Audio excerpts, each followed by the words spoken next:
Hello, everyone, and welcome back to Chat JSB.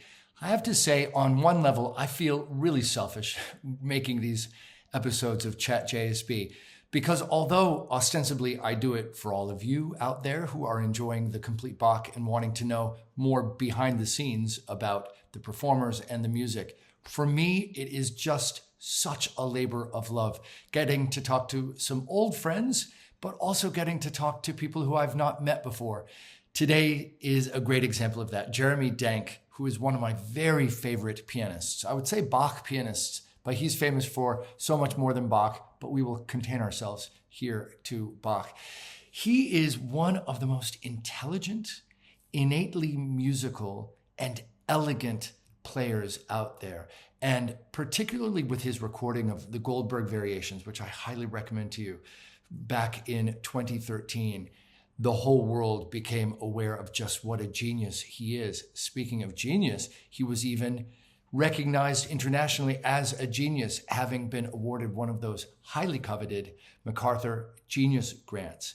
And that genius goes far beyond just playing piano. He is a terrific writer about music and about his own life. Now, we are putting this out way in advance of the Bach birthday weekend in March of 2025 because you have some homework and we wanted to give you many months to do that.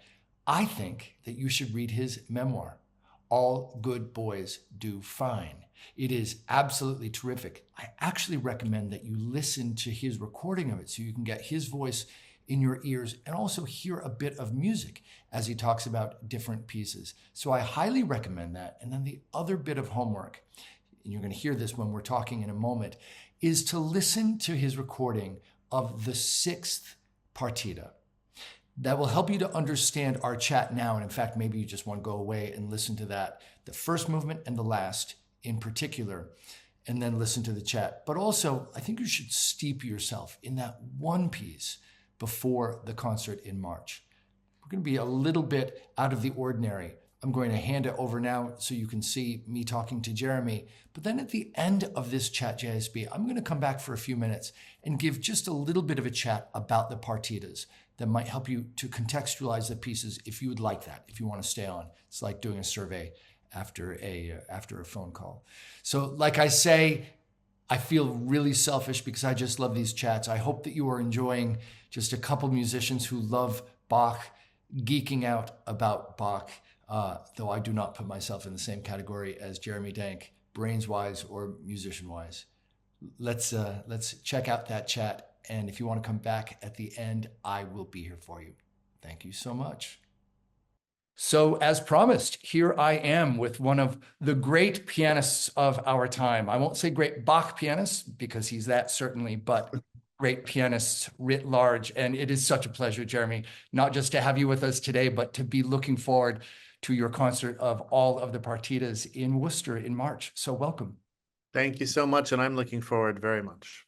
Well, I'm going to do that thing that I suppose every author hates, which is to hear their own words read back to them. But one of the things that the audience members from Chat JSB know because they see me every time is I have a particular interest in the interaction between the traditionally taught musicians of our age that belong to that longer Eurocentric tradition and how that interacts with the HIP, the historically informed practice. Nobody could have been taught by greater European giants than you at Oberlin, at Indiana, and at Juilliard. And yet you did come to your own very, very distinctive style. And it's part of what I just admire so much about your playing. So I'm going to read something back to you that I think that you will recognize. And this is about Herbert Stesson, your professor at Juilliard. And you were preparing for your Alice Tully recital, your debut. And you say, in February and March, you listened to dozens of recordings of the E minor, the 6th partita, which we're going to talk about today. Schiff, Gould, Turek, every famous Bach person. I decided that many of those recordings were boring, and I had to fix the boring world. I wondered whether the last movement should be in eighth notes or crazy triplets. We'll come back to that later. Stesson encouraged me to be jazzier. He loved a wild Bach. He let me develop a vision and try to find all my possibilities. Over martinis, his favorite, after one lesson, he said, You will find your way of playing Bach eventually, if not now. But I needed it now. That's not the way it works, he grunted. Well, you have developed your voice, and I'm just really curious, what was that road? What was that journey from those European-centric teachers to your very distinctive voice? So have at it. I mean, first of all, it's nice to hear that little. I haven't thought about that little particular passage of the book and the Juilliard period of the book that much. So it's nice to hear. And that sounds definitely like Stesson. I think I captured him, his wry way of being, both wonderfully encouraging, but also at times a little bit like, well, I've been there and seen all of this already. Like everybody, we had to play Bach as a kid, right?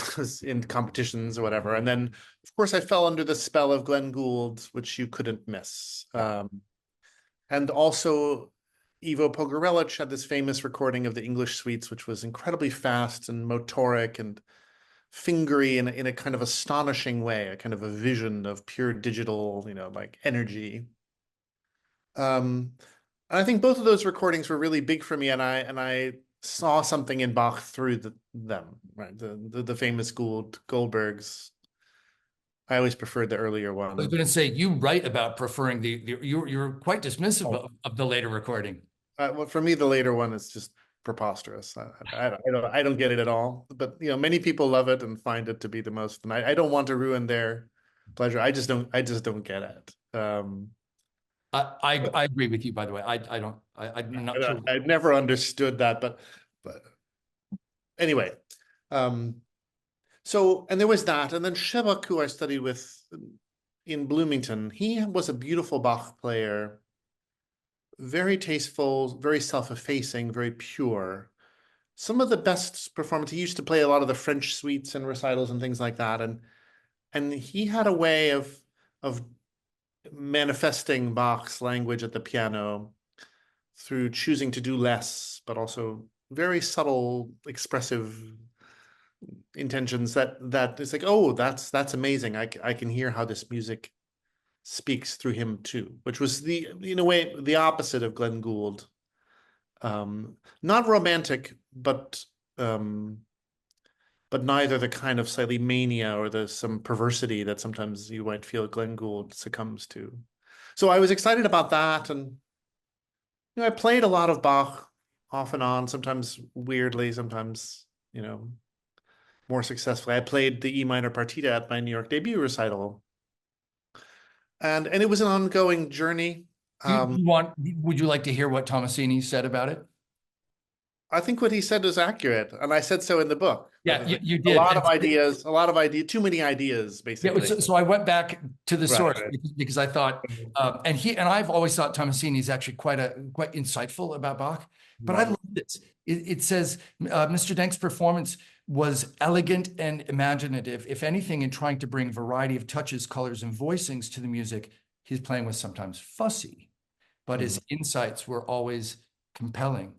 I think that's a great review, actually. Yeah, no, for a 25-year-old kid, that felt pretty good. And Bach, then, the partitas became a big part of my life for the next 5 to 10 years, certainly. And I recorded several of them.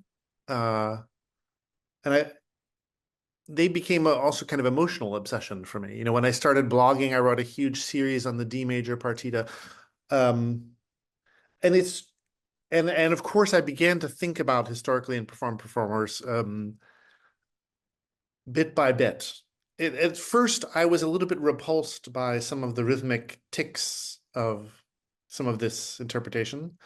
The continuous taking time around the downbeat drove me out of my mind, and still sometimes does. Sometimes the freedoms seemed to me incredibly liberating. Sometimes they seemed to me a little wayward and fussy. You lost, to my ear, some of the propulsive energy of Bach, which is so important to his style, the sense of the dance through this constant meandering around the beat. But gradually, I began listening more and more to these early music performances and harpsichord. Certainly in the last 10 years, I'm completely obsessed with the Netherlands Bach Society. They did an amazing set of videos. And I've spent a lot of time, especially, I must say, some with the harpsichordists, but mostly with the string bands, because I find that to be the most compelling way to inform my way of playing Bach at the piano, is this translation through the bow and the sense of the bow as a meaningful way of thinking about articulation and how the gestures work, what the whole vocabulary of Bach is. Yeah. Uh, so that's a long answer to your question. No, it's a great answer. And that's really funny because I wondered, and we will talk Mhm. about two of the movements of the sixth. I Mhm. have to say, and I didn't know if it was going to be insulting or not, because not all pianists want to hear this.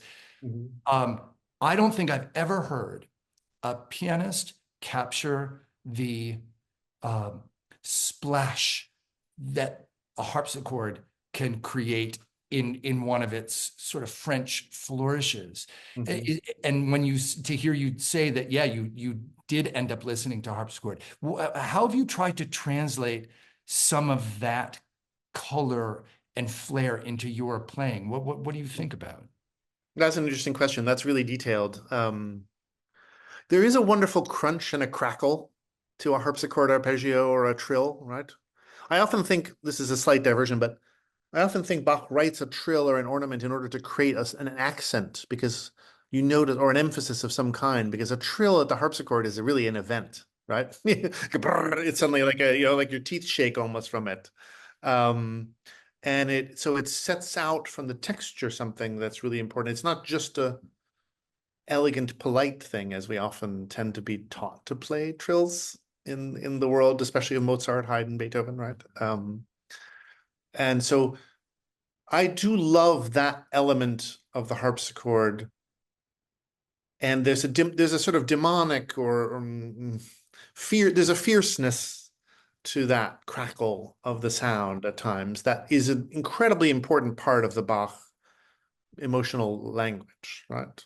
Um, and I don't like my Bach playing to, nor Mozart, to be honest, to sound too pretty all the time, right? So it's true, I do try, and that combines a little bit with the Hungarian things that Shepard used to talk about a lot, the knuckly. He had this real gift of kind of making you feel almost the bones of the hand when he was playing. Yeah, especially those kind of Hungarian ornaments, and I think that plays into it a little bit too, what I got from him about that. Um, so that does that answer your. So, no, I'm just thinking. You sort of made my brain explode a little bit. I've played a lot of harpsichord continuo. I'm not I personally love the solo rep on piano, not on harpsichord. But I never thought about that. That the rattle of a trill on a harpsichord, it it, it is an event, and on piano you can almost not duplicate that, can you? I mean, you have to work at it. And we're often taught to play evenly and, prettily and, smooth out the edges a little bit at the piano. Um, and of course, there's a place for this kind of smoothness and sense of line, of course, right? But the rattle of the harpsichord ornament is one of the things that makes the harpsichord recording so thrilling, and it plays so much into the way that the music uses ornaments. I You mean, have there's a famous, if I may say, just a quick example, one of my favorite, funniest Bach pieces is the D major toccata, which I often practice. I don't know why I have this special affection for this piece. People don't like that piece that much or love it as much as I think they ought to. Because partly the whole last fugue is this slightly seemingly dopey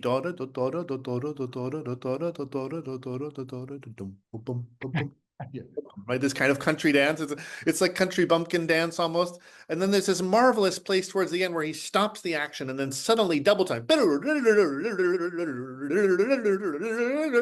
And you can play that at the piano, but you have to imagine how mad that sounds at the harpsichord or at the organ, the sheer clatter of sound that it would create, the sense of, of course, there's always sirens in New York City. Sorry about that. Oh no, Yeah. actually. Yeah. Um, Actually, can I veer you off a little bit to organ as well? Because there was sure, sure. something I'm stunned to be perfectly honest. I shouldn't fanboy, but I can't help it. You're the toccata movement of that sixth partita. Um, you, so the beginning, which is all full of flair and very, despite the fact that toccata is an Italian word, it's very French. And in fact, that movement almost feels to me like a French overture. And you capture all of that flair that you get on harpsichord. But the build that you get through your fugue, which is almost overwhelming, um, reminds me of nothing more than organ. Than almost like you're adding stops as this fugue is Yeah, moving yeah. on. Does that resonate at all with you? Sure. I mean, harpsichordists do also, they can switch right to a keyboard with more with a doubling, right? It's more limited, I think, what they're able to and certainly that toccata, that great toccata, this kind of cathedral of sorrow that it represents. Um it has this inexorable feeling, right, as it keeps obsessing on its idea. And I try to use whatever at the piano within reason without beginning to feel too anachronistic or whatever, to capture and again translate that organ grandness and grandeur of conception to the modern instrument. Yeah. But you don't apologize. And it's funny, you said something about there was that, because this happens to be my area of scholarly interest, those recordings in the 50s and 60s. Mhm. There was a moment and into the 70s when you almost felt like these great pianists were apologizing for having to play Bach on piano, but that's their instrument, so they're going to do it. And so they lean into the motoric evenness of it. What I love about people like you and Simona Dinnerstein, who's also a great friend of Music Worcester, is you never apologize for the fact that you're playing the piano. It is intensely pianistic while bringing in the other influences. Does it feel correct to you? Um, you know, to be honest, I steal from the harpsichord, I steal from the organ, I steal from all the instruments that Bach would have written for. Um, the things that I think I hear in them, the virtues and the possibilities that those instruments provide. I I admit I get a little impatient with this sort of like moral constant niggling about this question of which instrument is the correct or I don't know. There are a lot of people who feel very passionately about this, and I don't want to be critical of them, but for me, actually, the musicianship and phrasing you bring to the piece is far more important than the instrument that you play it on. Not totally more important.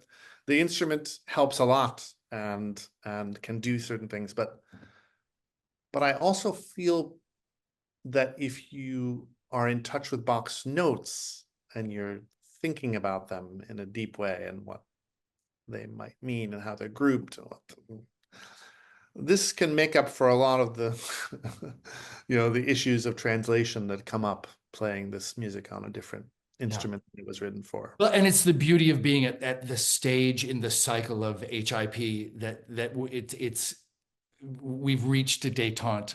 You know what I mean? Yeah, yeah, sure, I yeah. don't. It's not what it was when we were younger. Mhm. I know that our viewers are going to be really interested to hear your perspective on how difficult is it emotionally and physically to play. I mean, these are profound works. These six partitas. What is that like in an evening for you? Have you done all of them often? All six together? I did a tour of them many years ago. I did it once in Philadelphia, and it was my first time. It was very stressful, and I hadn't done it since then. And last spring I did a whole bunch of them, including at the Wigmore Hall in London. And Bach loved these encyclopedic visions, right? I mean, before that, during COVID, I was doing the Well-Tempered Book One, which I think is one of the great evenings of music that you can possibly experience. One of the most emotionally rich and varied and kind of ridiculously full of inspiration nights of music that you can possibly play. I don't know where people get the idea that that book of Preludes and Fugues is cerebral. It's some of the most viscerally dramatic music ever written. The partitas, of course, is like, it's like apotheosis of the dance. So you're going over and over these dance forms in this way that feels like you're looking at all of human experience, yeah, through the lens of these rhythmically fascinating forms that Bach has transmuted. It is exhausting. It is a lot. I try to do, sometimes I've failed at this, but I've never felt that the partitas require you to play every single repeat. Oh, Uh, I never particularly felt that they profited from every single repeat, just like I don't play all the repeats in the Goldberg variations, because I think the Goldberg variations is such an amazing 65-minute piece and a slightly tedious 90-minute piece. Um, that's for me. oh, Uh, that uh, is really freeing to hear that from somebody at your level, because I actually I yeah, and I never felt, that, I mean, it is sometimes wonderful in the repeats to vary, and then and at the repeats where you vary, you can really, something can really happen. And then, oh yes, there's a reason for the repeat. You're going through this stream of music, but you're going through it in a different way. And sometimes the shorter dances, of course, you want the repeat just to feel the nature of the symmetry and the way the dance works, right? Otherwise, it feels a little too clippy. I don't know, but by trimming some repeats, this what seems like a slightly daunting evening of music that becomes like similar to the Well-Tempered Book One, like a 2 hour and 15-minute journey through Bach's mind, through all these different keys and through the incredible extremes of from the pastoral and the charming and the funny to the deepest tragedy and the most profound joy that is possible. and the thought, for many in our audience, this is, I've done a series called Bach 101 because we're all learning together about all of this. And Right. I particularly enjoy talking about suites because the dance forms are so important. Boy, will our ears be stretched. I think the partitas stretch the definition of some of these dances. I mean, I know some of them are marked tempo di gavotta. So You're right. Yeah. it's like a gavotte, but don't expect it to follow all the rules. Do you have that sense in playing that, these two Allemans are about as far apart as any two Allemans could be? Or is that a part of the partitas?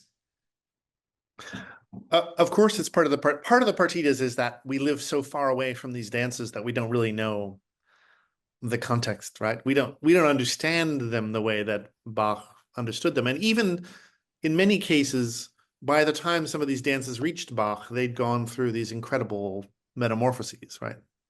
Um, the Saraband is the most extraordinary example, right? Which started as a somewhat sexual, up-tempo dance, probably in Latin America, and made it in a kind of like a fertility dance or some sort of thing. I And did then not know that. you didn't know that, yeah. And then it makes its way from the New World to the Old World, and there in France, it begins to kind of transmute itself into this incredibly stylized, And by the time we reach Bach, it becomes this dance that it's about a basically slow dance, right? With the snap of the dotted rhythm allowing for these incredible, profound statements, often of the deepest tragedy or deepest feeling, seems so far from where this dance, fairly simple, often guitar dance, began, right? Um, I do like this quality where a composer decides to test the limits of what a genre can be, right? The Saraband in the sixth partita is an unbelievable orgy of ornaments. Yeah. And it begins with the dotted rhythm, with the little dissonances held in their pitches. But then it immediately begins these series of florid curly cues in which you keep coming back to the dotted rhythm as if for a refuge, but the kind of unfolding, the kind of mitosis or whatever of the small notes um, threatens to take you totally away from the structure and from the dance itself, right? And that tension that's one of the most difficult for me interpretively, to find the relationship between the structure and the identity of the dance and the free expression that he's after of the artist. Um, and that's what these dances often are. The Allemande of the fourth partita is one of the most famous examples of that. The Gigue of the sixth partita, which is in the wrong meter. For Let's talk about this. Yeah. Although I lost the. Oh yes, this was what the Stetson quote was about. Was that you were trying to figure out whether you do it in eighth notes or in triplets? And I would just encourage our viewers here to, of course, listen to Jeremy's terrific rendition, but listen, and you'll find that some people do opt for triplets. So? What was the way that you thought that through? Actually, remind me, how do I play it in the recording? Do I play it duple, Duple. triplets? Yeah. Duple. No, Yeah. duples. Oh, do you go back and forth in life? I have done it now a few times. The first time duple and the second time triple. Oh, wow. Repeats. What a terrific metaphor. That As if to kind of explain the weirdness of it. How do you And reconcile the fact that the duples just remove some of the jigginess of a jig? Bach will seize on an element of a dance. Like one of the elements of the jig tends to be these wonderful leaping gestures, right? And so he kind of extrapolates from that and he creates this leaping fugue theme, with these diminished seventh chords. And if you squint really hard, you could say that has some jig DNA built into it, but Yeah. what we have now as a monster is basically an abstruse fugue. What happens wonderfully is these little bum. He does like to do that. It's one of the great Bach tricks is to start a slightly naked theme and then add some seemingly impossible running notes later that you have to find a way to fit in with the theme. So there's this marvelous later on this gesture, right? The dee da da ba ba ba ba. Then what comes these little scurrying ideas, right? And I do have the feeling that it's like the beginning is a fugue and you're like, this is hopeless. But then the little notes are like the soul of the jig trying to break through the armor of the fugue, if you will. And I often tend to play it that way, but it's also lovely, da da da da da da da da da da. And it has a slightly swingier Ella Fitzgerald feeling to it in that telling. At least for me, it's almost impossible not to hear a little or bebop or something in the way, because it does sound very shockingly jazzy when you play it in triplets. Not the way that Andras Schiff does it for whatever reason. He manages to, he has an allergy to that. But for me, it's impossible not to hear that. And that's for me a marvelous part of Bach, is that sense of the naughty dissonance combining with the syncopation to make something makes something swing. Yeah. It's funny. I hope this doesn't sound perverse, but the first time I heard your recording, I thought, oh my God, that sounds like it could be one of the Shostakovich fugues, because it's so angular. And I love that until the scurry. Oh, yeah. There's Bach there. Oh, I can't wait to see what you're going to do in Worcester. It's a good question. Yeah, we'll have to pay attention to that. I also did want to talk, just so that we can have people specifically go with intent to your recording. Can you talk a little bit about that opening toccata? It is just such a monumental movement. Yeah, well, what's the genre that it belongs to? It's I mean, toccata is a strange term for it, although that certainly makes sense because it begins with the typical kind of improvisational passage. Although, to be honest, no, it kind of doesn't, because mostly the toccatas of Bach, the keyboard toccatas, right? They begin with a touching the keyboard set of scales, right? And they're mostly not that thematic, right? They set the key. Maybe at times they allude a little bit to to themes that might come later, but mostly not, right? They're just, and then they only let the themes come out later. But in this case, he hits you right away with this arpeggio up to a dotted rhythm and the fundamental generating idea, which is a sigh, this sighing motive.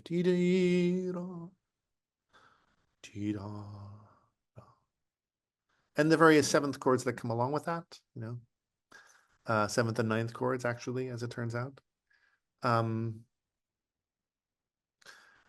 I'll never forget Leon Kirchner, the composer, singing that to me with this incredible look of pained sorrow on his face. And that seemed to me right?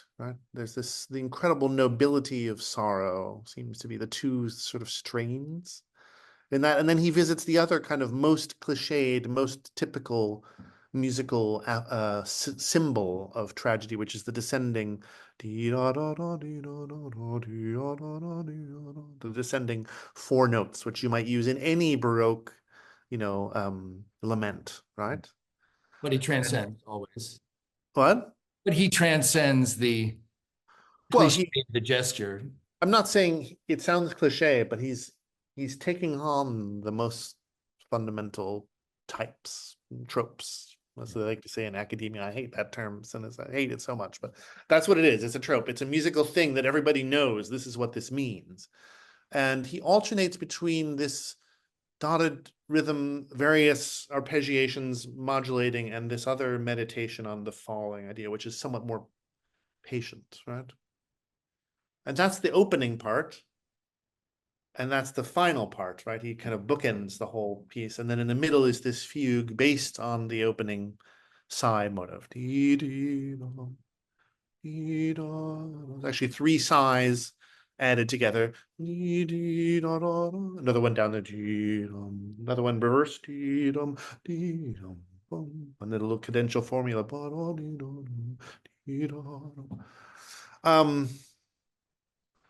The way that fugue subject comes out of the sorrow of the opening, the way that the fugue wanders into these kind of blissful major key moments, these kind of glimpses of hope or redemption, right?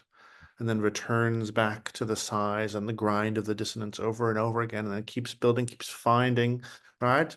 And then wonderfully, right? I forget how far along in the fugue it is that the other idea, the descending four note idea, makes an appearance, right? So he combines the two parts of the opening improvisation into one fugue. And when the second part arrives, that sets off your sense that this fugue is coming to an end and to a climax, right? It's an unerring dramatic instinct he has for that. We'll have to do the math and see if that's at 0.618. It could be near the golden section. It could. It's probably a little closer to 70% or 80% through, but it's somewhere around there. Yeah. It's funny as you were singing and talking, as a choral conductor myself, I realized it's a little bit akin to the opening Kyrie of the B minor Mass, isn't it? The same sort of descending da da da da dee bam bum bim ba, the same gesture, yeah. But also the way that it just, you used the word inexorable before. It's just, there's an inexorable quality.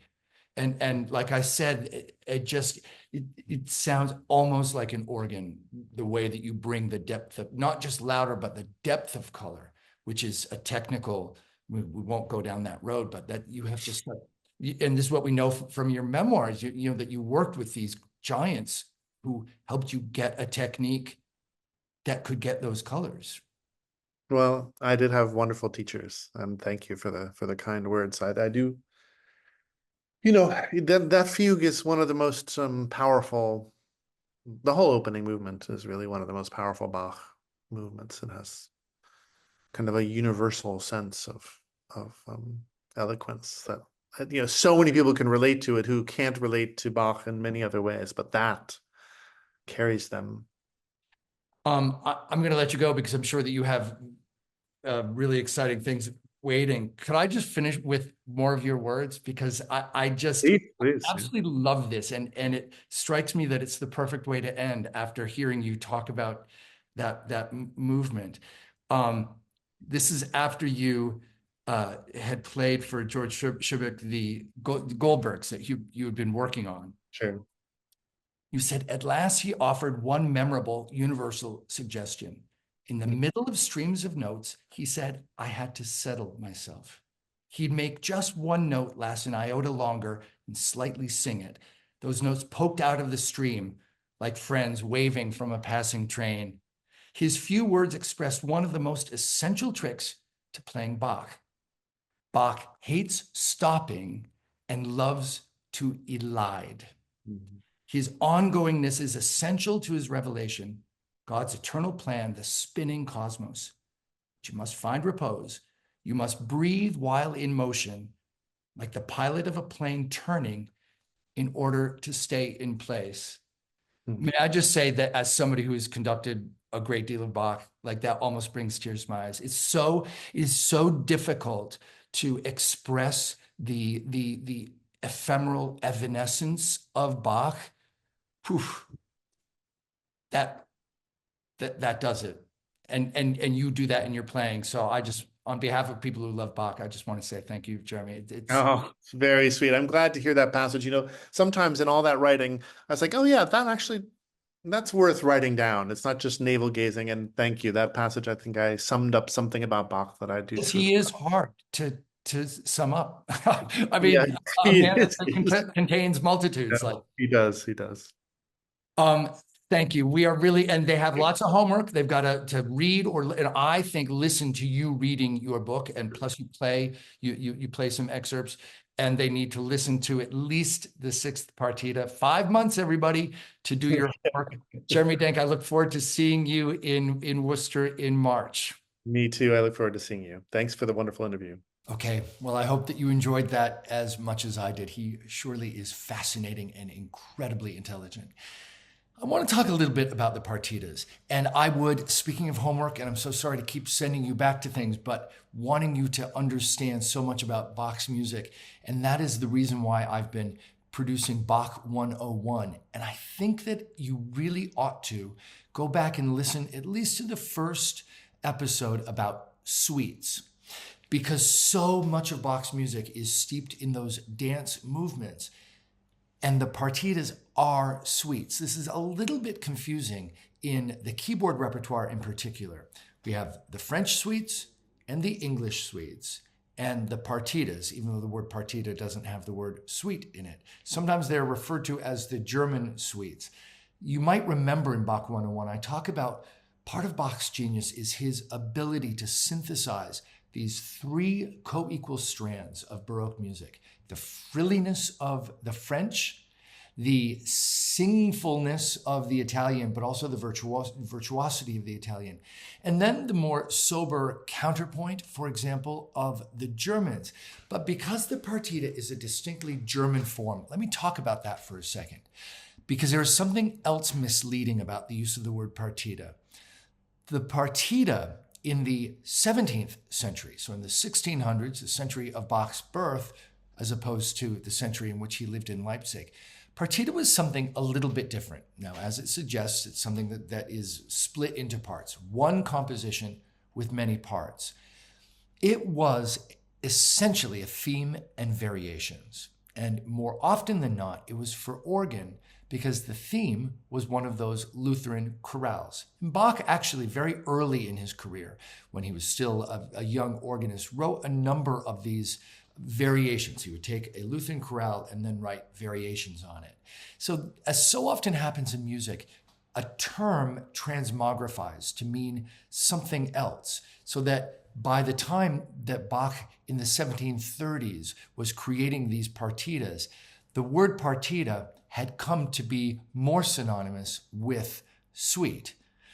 And you also have to remember, and we won't go down this rabbit hole, but so many of these names were not Bach's names for pieces. He did use partita, but things like French suite, Italian suite, he had not used those names for those collections of six, because just like the cello suites, they tend to be collections of six.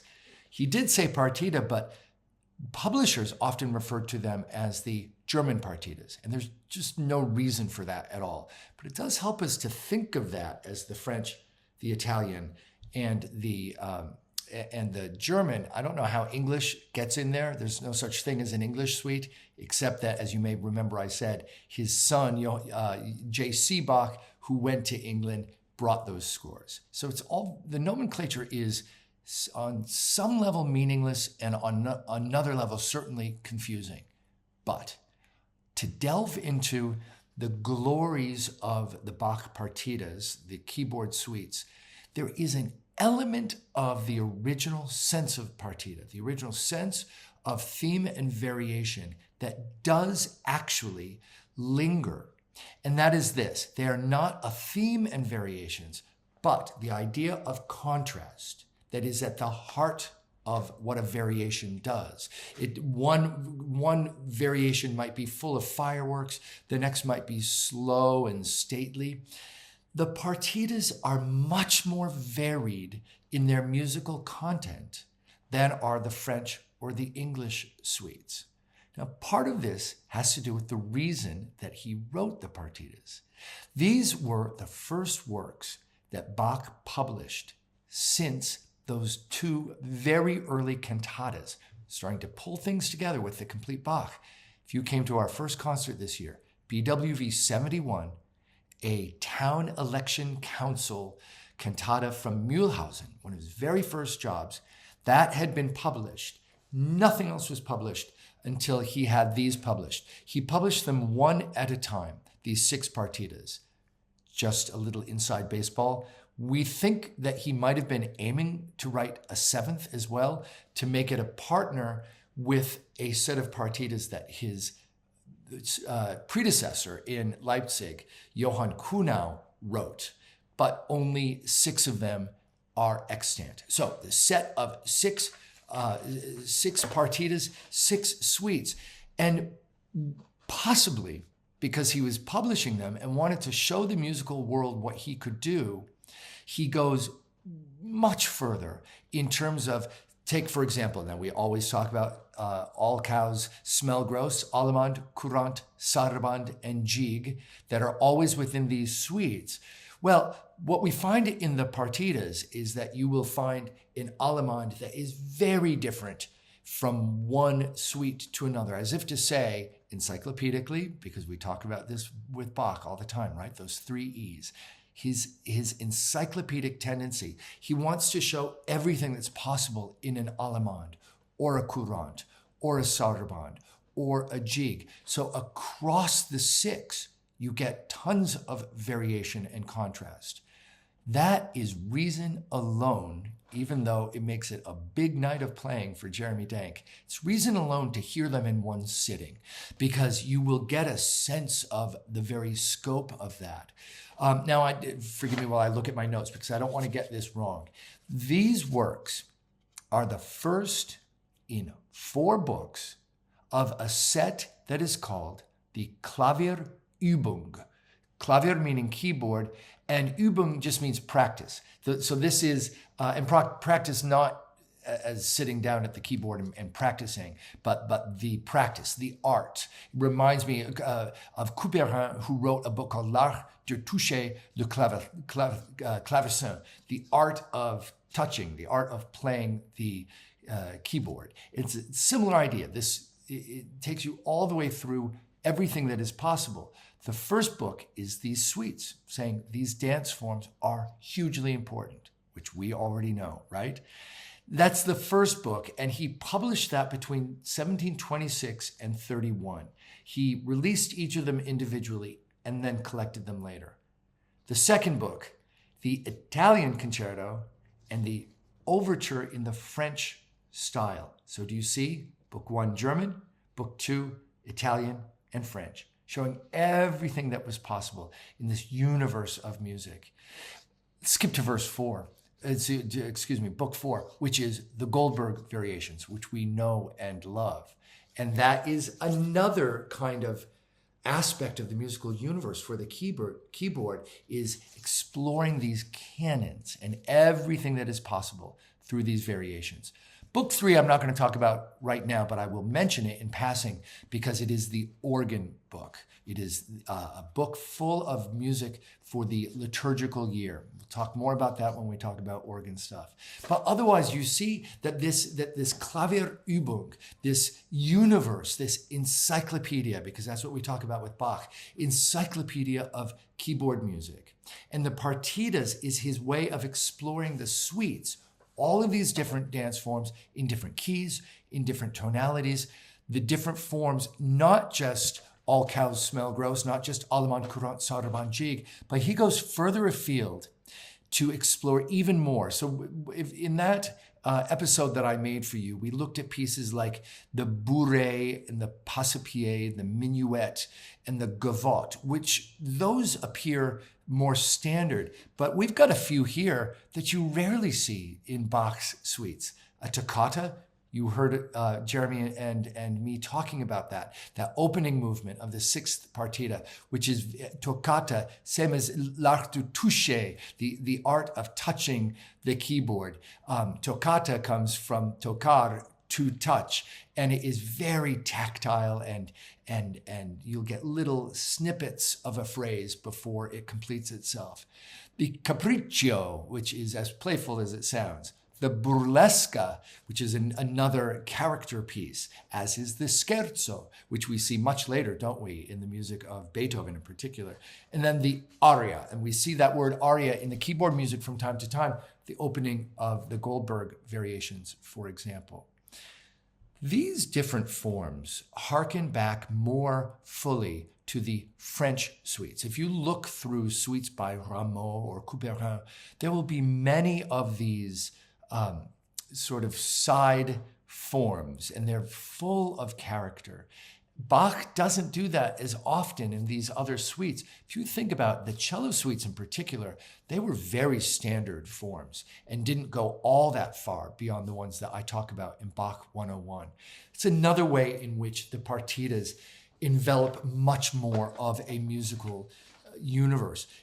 These pieces were really well received and really helped to establish Bach's larger reputation as a keyboard composer. Remember what I've said many times. In his lifetime, he was primarily known as an organist and as somebody who would go out and consult on building of organs. But these works allowed the larger musical community to understand what a great composer he was. In a sad twist of timing, this was the last gasp of the Baroque period. Had he developed this reputation 30 years earlier, who knows how differently his career might have gone. But the problem now is that we really are beginning to move towards the classical period. And by the end of his life, Bach was seen as old-fashioned. But certainly for this period, 1726, when the first of the partitas was published, into the 1730s, it really did burnish his career. I just want to look at this and make sure I don't leave anything out. So we talked about the diversity of style and the content of the movements.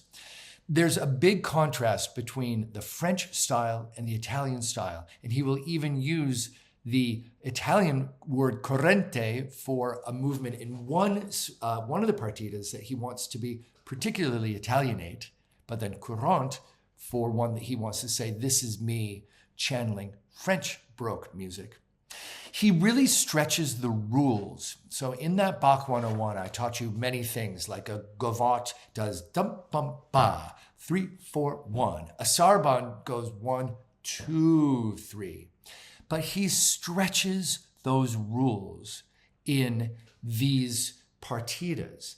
And we know that he knew he was stretching those rules because for a couple of the movements, instead of saying menuetto, he says tempo di menuetto, which is, well, this is going to feel like a minuet, but it's going to break some rules. Or tempo di gavotta, the tempo of a gavotte. And I just really like that because Bach, his genius, if you can distill it, and I can't distill it as well as Jeremy Denk can, but one of the distillations is this. His particular genius was that he worked within the strictures. He worked within the rules. He colored within the lines, but proved just how much you can do within those lines. That's as opposed to somebody like Schoenberg who reinvents music with the 12-tone row. Who is the more genius artist?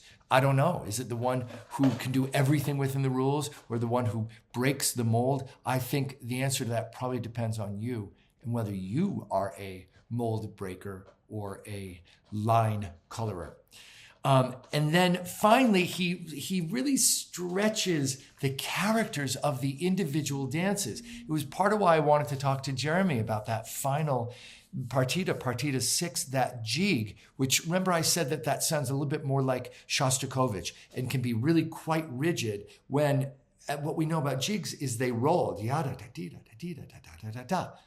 He allows those rules to stand while stretching them as far as they can be stretched. That's the lesson of the partitas. They're extraordinarily sophisticated. As a third tier, on a good day, I'm a third tier keyboard player. Probably I'm a fourth tier keyboard player. I have to say, I can do the English and the French suites. The partitas, there is often one movement that is, if not totally unplayable, then it would at least take more practice than I'm ever capable of putting in. So it's worth hearing these pieces in the very able hands of a pianist like Jeremy Denk. So you've got 5 months to do your homework and then come as an educated audience on Bach birthday weekend, that weekend around March 21st. I know you're going to fall in love with these pieces. So be sure to come to the concert at the very beginning of December with the Worcester Chamber Music Society, and then you get a bit of a break from Bach. But of course, we will be back. We've got 11 years of this. Thanks, everybody. Happy holidays.